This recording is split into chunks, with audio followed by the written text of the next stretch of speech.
Hello बच्चों, कैसे? सही बच्चा है। होप सही बच्चे बहुत मस्त होंगे। तो आइए शुरू करते हैं case scenario number 6। Case scenario number 6 शुरू करने से पहले दोबारा से आपको टिप देना चाहता हूँ। एग्जाम में केस सिनेरियो जब आएगा तो इनकम टैक्स के केस सिनेरियो की बात कर रहा हूँ। रादर देना पूरा केस सिनेरियो पढ़े, आपको पहले एमसीक्यू पढ़ना चाहिए। जैसे कि ये क्या कह रहा है, what would be the residential status, बस इतना ही जानना जरूरी है कि रेजिडेंशियल के ऊपर है। Miss Ananya Gupta can claim benefit of nil annual value under section 23, बस इतना ही कि हाउस प्रॉपर्टी से क्वेश्चन है। What is the income chargement under house property, house property, इतना ही बस। And assuming that has let out her flat, बस इतना ही बच्चे। जिससे हमारी कंक्लूजन निकल कर आ जाए कि सर जी, ये जो केस सिनेरियो है ये रेजिडेंशियल स्टेटस और हाउस प्रॉपर्टी से है। अब हम अपना दिमाग दौड़ाना शुरू करेंगे। रेजिडेंशियल के अंदर क्या ही पूछ लेंगे, सोचिएगा। आता तो है हमको, हाउस प्रॉपर्टी में आता है, तो इससे हमें कॉन्फिडेंस आता है कि केस सिनेरियो हम कर सकते हैं। ठीक है, अब आइए पढ़ते हैं। Ananya Gupta citizen of India, बहुत इंपॉर्टेंट बात रेजिडेंशियल स्टेटस के लिए, citizen of India, lives with her family in New York. अच्छा जी, बाहर रहती है मैडम सिंस द ईयर 2000, तो दिमाग में होगा बहुत सालों से बाहर ही रह रही हैं। She visited India from 21 March 2024 to 28 सितंबर 24 to take care of her ailing mother. मैं एक डेट लिखना चाहता हूँ, यानी कि वो जब आई, दैट इज 21 मार्च 24, और कितने पीरियड तक है बच्चे, 28 सितंबर 24। आप देखिए, इंस्टीट्यूट बहुत तेज है। हमारे दिमाग में पता है क्या जाता है, सर इस पीरियड में वो इंडिया में है ना, तो यहां से लेके यहां तक इंडिया में है। पर बेटा आपको एक बात बोलूं, फाइनेंशियल ईयर शुरू जो होता है वो 1/4/24 से होता है। बच्चा गलती क्या कर देता है, अब पेपर में भाई इतना दिमाग हमेशा नहीं चल रहा होता है। ठीक है, तो आपको पहले से अलर्ट रहना है। रेजिडेंशियल के अंदर फाइनेंशियल ईयर पे ही फोकस करिएगा। ठीक है, आगे वो क्या कह रहे हैं। In the last 4 years she has been visiting for 100 days every year, यानी कि पिछले 4 साल में, 1 2 3 4, 100 दिन 100 दिन 100 दिन 100 दिन तो रुकी है। तो कह रही है कि 4 साल में जो 365 दिन चाहिए होते वो है।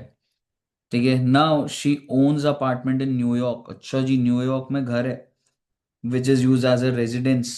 The expected rent is 32,000। तो क्या मैं कह सकता हूं, अब चीजें हाउस प्रॉपर्टी पे आ गई। तो अगर अब मैंने ये पढ़ा, तो मुझे बताना है कि अब वो पहला एमसीक्यू क्या था बच्चे, what would be the residential status of Ananya for assessment year 25-26, मतलब प्रीवियस ईयर 24-25। और अब आप सोचिए, अनन्या जो है कितने दिनों के लिए इंडिया में रही है, पहले ये देखते हैं। तो मैं कहाँ से शुरू करूंगा, मैंने पहले इसलिए बनाया ताकि आपका भी समय कम लगे। लेकिन ये आपको बनाना होगा तो इट टेक्स टाइम ऑब्वियसली, तो आपको कैलकुलेट करके चलना होगा। अप्रैल के 30 डेज, मई जून जुलाई अगस्त सितंबर, 28 सितंबर को वापस जा रही है, but date of exit is also consider stayed in India. तो जब आप इसका टोटल करेंगे तो 181 डेज बन रहे हैं भैया। अरे सर, पर रेजिडेंशियल के लिए तो दो रूल होते थे, rule number A, rule number B. तो रूल नंबर ए था 182 डेज, उस हिसाब से तो नहीं हो रही। दूसरा क्या था, 60 डेज और 365 आउट ऑफ 4 प्रीवियस ईयर। लेकिन बेटे आपको ये रूल लगाना ही नहीं है। क्यों? क्योंकि अगर एक इंडिविजुअल जो सिटीजन ऑफ इंडिया होता है और अगर वो विजिट करता है इंडिया में, तो उसके ऊपर ये वाला रूल नहीं लगता। लेकिन क्या मैं कह सकता हूं, पर सर एक मॉडिफाइड रूल भी होता था, जिसके अंदर 60 दिन क्या हो जाते थे, 120 दिन। लेकिन मॉडिफाइड उन लोगों के लिए लगता था जिनकी इंडिया में टोटल इनकम 15 लाख से ऊपर है। एक बार फिर से बोल देता हूं, अगर एक सिटीजन जो कि विजिट करता है इंडिया में, उसके ऊपर रूल भी नहीं लगता। उसके ऊपर सिर्फ और सिर्फ रूल ए लगता है। रूल ए के हिसाब से ये रेजिडेंट नहीं है। तो मैं कंक्लूड कर सकता हूं कि ये क्या है, नॉन रेजिडेंट। बट जो बच्चे समझदार हैं, जिन बच्चों को रेजिडेंशियल अभी याद होगा, वो सोचेंगे भाई एक मॉडिफाइड रूल भी तो होता था। मॉडिफाइड रूल भी होता था कि अगर आप एक इंडिविजुअल हैं और अगर आप एक सिटीजन ऑफ इंडिया है और अगर आपने विजिट करा इंडिया में और अगर आपकी टोटल इनकम 15 लाख से ऊपर है इंडिया की, तो मॉडिफाइड रूल भी लग जाता था जिसमें 120 डेज और 365 आउट ऑफ 4 प्रीवियस ईयर होता था। भाई इसके तो 181 बन रहे, पर बेटे आपने टोटल इनकम चेक करी नहीं करी। तो बेटे ये तो बात फंस गई सर, अभी कंक्लूजन तो यहाँ पे नहीं हो पाएगी। चलो मैं आपकी इतनी हेल्प करने के लिए कह देता हूँ, चलो एक बार फिर पढ़ना पड़ेगा टोटल इनकम, आइए अब पढ़ते हैं। न्यूयॉर्क में घर है, which she used her own resident, अपने घर में न्यूयॉर्क पे रहती है जी। एक्सपेक्टेड रेंट $32,000, $1 की वैल्यू म्यूनिसिपल टैक्स। एक बात बताओ, इससे कोई इनकम निकल रहा है? इंडिया की है नहीं है? ठीक है। She took ownership possession of her house in new Delhi on 25 March for self occupation while she is in India. यानी कि जब वो इंडिया में आई तो अपनी ऑक्यूपेशन पर। म्यूनिसिपल वैल्यू इतनी है, फेयर रेंट इतना है, प्रॉपर्टी टैक्स इतने का दिया है। She had taken a loan for construction, no amount has been paid. House property है जो 28 मार्च को पिछले साल बेच दिया गया। एरियर्स मिले 3 लाख के। तो ये एक लौती ऐसी इनकम दिख रही है मुझे कि जिसमें उसको 3 लाख रुपए की कुछ इनकम हो रही है। मैंने आपको जल्दबाजी में रीड करके दिखाया क्योंकि मुझे टोटल इनकम जस्टिफाई करनी थी। तो उसकी टोटल इनकम कहीं भी 15 लाख से ऊपर नहीं जा रही। तो ये एक इंडिविजुअल है जो कि सिटीजन ऑफ इंडिया है, जिसकी total income up to 15 lakh है। तो सिर्फ और सिर्फ रूल ए अप्लाई होगा, जिससे कंक्लूजन क्या आ गया कि वो क्या बन गई है जी, नॉन रेजिडेंट। कही पहला पॉइंट क्लियर है? हाँ सर क्लियर है। Next point, miss Ananya Gupta can claim benefit of nil annual value under subsection. मतलब वो कौन से घर के लिए नील एनुअल वैल्यू क्लेम कर सकते हैं? अच्छा जी। अब एक बार जरा इसका रेजिडेंशियल भी देखते हैं। देखो आपको पता है अनन्या जी के पास एक घर किधर है? एक घर है बच्चे न्यूयॉर्क में, जहां पे वो रहती है। ठीक है। तो अगर मैं तुम्हें एक बात बोलूँ ना, न्यूयॉर्क वाला घर है, तो एक बार रीड करें अब आराम से। She owns apartment in New York which is use for a residence. Expected rent 32,000, $1 75 municipal tax. अब आप समझदार बच्चों एक बात बताओ, ये बंदी नॉन रेजिडेंट है, न्यूयॉर्क का घर है, मुझे कुछ टैक्सेबल करना है? नहीं करना। तो लॉजिकली कुछ भी टैक्सेबल टेक्निकली तो नहीं है, क्योंकि तो मतलब ही नहीं है। नॉन रेजिडेंट का बाहर के घर का क्या करना है भारत सरकार को? ठीक है बच्चे, आगे पढ़ते हैं। She took ownership and possession of house in new Delhi. Delhi में भी घर है जी। 25 मार्च को जब आई थी तो ले लिया possession while she in India. Municipal value दे रखा है 420, fair value whichever is higher करते हैं। प्रॉपर्टी टैक्स दे रखा है 21 मार्च 25 को दिया इसी साल में। ठीक है। She had taken a loan of 16 lakh on 1st April 20 for constructing house getting completed. No amount has been paid. The house is vacant for rest of the year. पूरा पैराग्राफ पढ़ने के बाद आप मुझे बता दो, ये जो दिल्ली वाला घर है, क्या मैं कह सकता हूं कि ये सेल्फ ऑक्यूपाइड रहा है और कुछ टाइम वेकेंट रहा है? तो क्या मैं कह सकता हूं इसकी भी एनुअल वैल्यू तो निल है, जीएवी निल ही आएगा, म्युनिसिपल टैक्स नहीं मिलेगा। और हाँ ये जरूर बोलूंगा कि लोन की बातें चल रही थी कि लोन कितना है। ठीक है। तो इस प्रॉपर्टी पर क्या आप मुझे बता सकते हैं लोन कितने का है बच्चे? 16 लाख का। ठीक है जी। तो आइए एक बार जरा कैलकुलेशन देखते हैं। बस एक बार के लिए कैलकुलेशन पार्ट में ना घुसा के मैं आऊंगा ऊपर दोबारा। बट एक बार आप मुंबई के बारे में सोच लो, मतलब दिल्ली वाले में वो जब इधर आई तो वो रही, हमें जो कंक्लूड करना है, और फिर वो चलेगी तो खाली है, तो सेल्फ ऑक्यूपाइड टाइप की है। और दो सेल्फ ऑक्यूपाइड तो हो ही सकते हैं। ठीक है। और ये तो रेजिडेंट भी नहीं है, तो वाली बात भी है। She had a house property in Mumbai. Mumbai में घर है जिसको बेच दिया था 28 मार्च 24 पिछले साल ही। House she received arrears of rent, 3 lakh का एरियर मिला है ऑन 4 फरवरी 25 24 25 में। This amount has not been charge to tax earlier.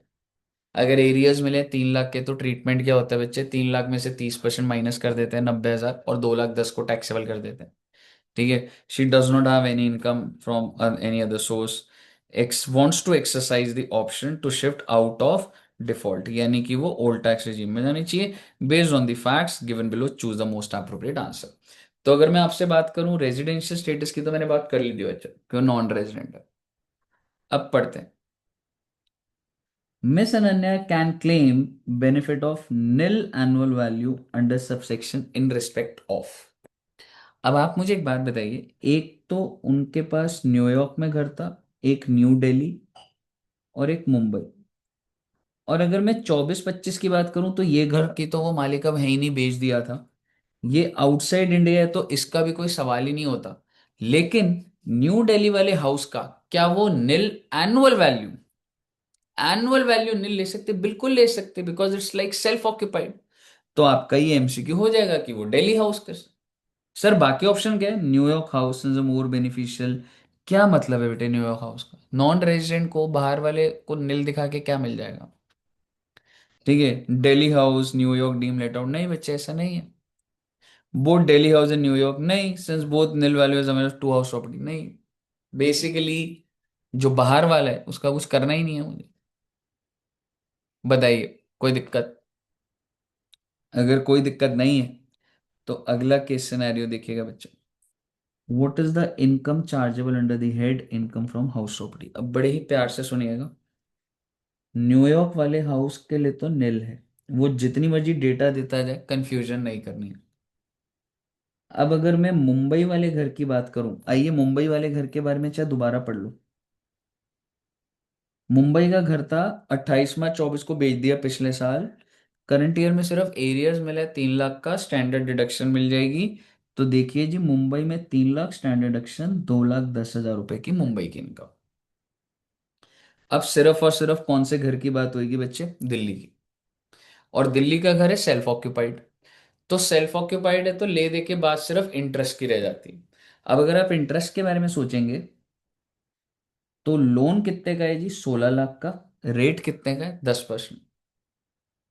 कौन सी डेट को लिया था? 1/4 for constructing the house, and construction was completed in 20 मार्च 24। तो आपको याद है, अगर 20 मार्च 24 है, तो साल कौन सा, ब्लॉक कौन सा बन गया? 23-24। तो 31 मार्च 23 से पहले का सारा प्री हो गया, यानी कि 1/4/20 से लेके 31 मार्च 23 ये सारा प्री हो गया। और जो 24-25 में जाएगा, हम तो 24-25 में, वो पोस्ट हो जाएगा। ठीक है। No amount has been paid towards principal. तो अगर मैं आपसे पहले पोस्ट की बात करूं, 16 लाख का 10%, 1/60 आपको क्लियर है जी। और अब अगर मैं प्री की बात करूं, तो 1/4/20 से लेके 31 मार्च 23, तो 16 लाख का 10%, 1.6 बटे कितने साल? 20-21, 21-22, 22-23, 3 साल। That is 4.8 lakh. लेकिन इसको हम 5 से डिवाइड करते हैं, 5 सालों में मिलता है। Starting with the year in which construction is completed, that is 23-24। पर मुझे निकालना है 24-25 का, तो 24-25 में 96,000 प्री का, और ये तो टोटल आ गया 256। But self occupied house 2 lakh से ऊपर तो जा नहीं सकता। तो अगर 2 लाख से ऊपर नहीं जा सकता, तो यह आ गया 2 लाख, और यह आ गया आपका हाउस प्रॉपर्टी इनकम 10,000 रुपए की। आप ये कह सकते हैं 10,000 rupees. All clear till here? जी हाँ सर। नेक्स्ट देखते हैं। Assuming that for the purpose of this question only, सिर्फ इसी क्वेश्चन के लिए, Ananya has let out her flat in New York for 6 months, April to September, when she is in India. जब वो इधर India में आई थी, तो उन्होंने किराए पे दे दिया था $6,000 पे। Such rent was received in a bank account in New York. तो वो कहाँ रिसीव करा था बच्चे? न्यूयॉर्क के बैंक अकाउंट में। And then remitted to India. क्या रेमिटेंस मैटर करती है? बिल्कुल भी नहीं करती, फर्स्ट रिसिप्ट मैटर करता। What would be the income from house property chargeable for 25-26? तो हाउस प्रॉपर्टी में दोबारा से मैं बोलूंगा, न्यूयॉर्क के घर का क्या करूं सर? किराए पे था। बेटे कैसी बातें कर रहे हो? चाहे किराए पर हो, निल ही तो लूंगा। क्यों? वो नॉन रेजिडेंट है, बाहर की इनकम है, बाहर रिसीव करिए, निल हो जाएगा। Sir ji, Mumbai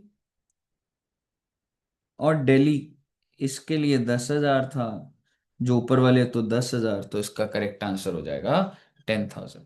I hope आपको ये वाली केस सिनेरियो पे समझ आया होगा। और हल्के में नहीं ले सकते, केस सिनेरियोस डिफिकल्ट है, हाँ जी है। प्रैक्टिस करोगे तो ही कर पाओगे। सिर्फ अगर आप ये वीडियो देख रहे हो तो भी पर्पस सॉल्व नहीं होगा। बिना देखे प्रैक्टिस करनी पड़ेगी। ध्यान रखिएगा। All the best.